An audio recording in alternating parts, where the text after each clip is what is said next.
Nature and significance of management. What is management? For now, let us just understand management is a process through which we can achieve our goals efficiently and effectively. Okay, now we'll look at it later in detail. Now we talk that management is a process and which helps us to achieve our goal effectively and efficiently. Let us look what are all these terms. So process is any activity that management performs. Now what are the activities that management performs? Look, a management first plans what it's going to do, then it organizes the material and men, then it staffs, then it directs, and then it controls. So these are the activities that management performs, and hence these are the processes of management, also known as the functions of management. Okay. And next, we talked about effectiveness. What is effectiveness? Effectiveness is when we complete a task in the correct time. Okay, when we complete a task, it's only concerned with the end result. So if I was to produce 500 units and I've produced those 500 units in the given time, that means I am effective enough. Okay, but now what is efficient? Okay, efficiency, it's about cost benefit analysis. If that 500 units should have cost me an average of rupees 10 per unit, okay, but I completed it within rupees 9 per unit or even if rupees 10 per unit, that means I am efficient enough. But if I take rupees 11 per unit, that means I am effective but I'm not efficient. Okay, so I hope you understood the difference between effectiveness and efficiency.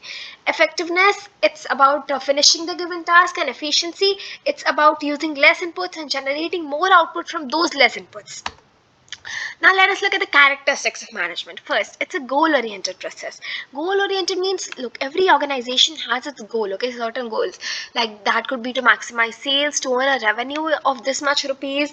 Now what does management do? Management helps to actually achieve that goal, okay, to unite the efforts of all the people working in that organization so that they can achieve the overall organizational goal. Next, management is pervasive. Pervasive means it's there in all the organizations, let there be any economic organization, any political party, any NGO, any hospital, anything, okay, everybody, every organization needs to be managed. Okay, and it's there in all the countries, like let there be an organization in India, in US, in Bangladesh, in Nepal, anywhere. Okay, they all need to be managed, but the way that we manage them could definitely differ. Now why they could differ? Because of the differences in culture, tradition, and history of different nations. The way that management takes place in different organizations can differ. Okay, but certainly management is going to take place if there's an organization with a group of people. The management is continuous. We talked about the processes of management that includes planning, organizing, staffing, directing, controlling. Okay, so look, all these are simultaneously performed. It's not like, okay, management is done first for the planning and then we stop and then we do not do anything. No, management is continuously needed and it's performed by all the managers literally all the time. Like there's no stop to management. Okay, next, it's a group activity. Look, if a single person is there, then he can manage his own self. They don't need a manager or a management team to manage them. Okay. Now, but in an organization, there's so many different people. Okay, and everyone have their own objectives, and along with that, they have the goal to achieve the organization's objective. Okay. So, what does management do? Management, it inculcates teamwork and coordination between everyone so that they can achieve the common direction, the common organizational goal, and along with that all the members can also grow themselves and develop themselves and achieve the personal goal also. So thus management is a group activity. The management is dynamic. Okay, look, our environment is ever changing. Like before few years we used to have offline schools, now it got converted into online schools. Like that also, there are many more examples of many institutions who need to change according to the external environment. So what does management do? Management helps the people and the organization to adapt itself to the external environment, to the change that's happening around itself. Like for example, McDonald's, when it came to India, its menu, it wouldn't work with Indian people, so it had to get a lot of changes in its menu so that it's able to survive in India. But it got a lot of changes in its menu and it was able to survive in India finally. Why? Because it was a dynamic organization. Next, management is intangible. Look, you cannot go to a place and tell, okay, management is there, okay, management is not there. But For example, you can tell that management is there when you see that, yeah, the goals of your organization are met, the targets that it had planned for itself is achieved, the employees of the organization are happy, there's orderliness everywhere in the organization.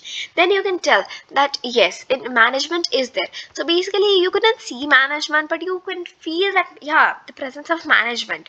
The next, management is multidimensional. Okay, means it's not about only management of one thing, it's about management of work, management of people, and management of operations. What is management of work? Look, why an organization is existing for to achieve the organizational goal.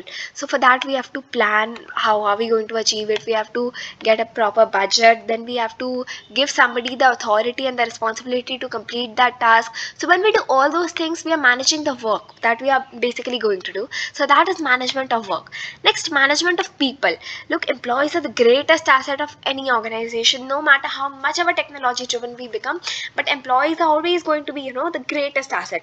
And there are two aspects of dealing with employees. One is on an individual level, and another it's of dealing with employees as a group of people. Okay, you're dealing with finance department or production department or any other department. Okay, so what is the goal of management? It's to make all the employees, all the people of the organization work towards the organizational goal in such a manner that their strengths become effective, and the weaknesses, they are not considered, their weaknesses become ineffective. Okay, now what is management of operations? Any organization, any business organization comes in existence for to deliver a product or a service. So if it's a product, then they have to first produce. Okay, they have to do production, then they have to purchase raw materials, and then they have to sell. Okay, so the management of production, purchase, and sales in case of a product is called management of operations, because these are the things that we mainly do so that an organization is able to sustain itself. These are the basic activities of an organization. Okay, so here we deal with both management of work and management of people in case of management of operations, so that operations are carried out successfully, right? The next we are going to talk about objectives of management. First is organizational objective. Look, as an organization, what will you have your objective? First, it will be survival, to whatever your cost is coming, that much revenue at least you're covering, so that you're not going into losses.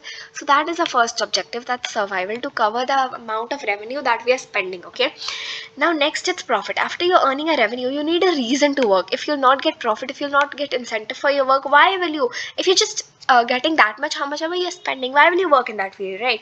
So incentive for continued successful operation of work. Okay, that's profit. And profit is also a reward for risk taking, because we know any business involves a lot of risk, and the reward for risk is definitely profit. Now, after you earn profit, you thought of growing your business. Okay, we always think of growing ourselves, so like becoming number one in the industry, or expanding our businesses to other nations or to other cities. So then we think about these. So survival, profit, and growth, these are the organizational objectives of a business. Next is social objective.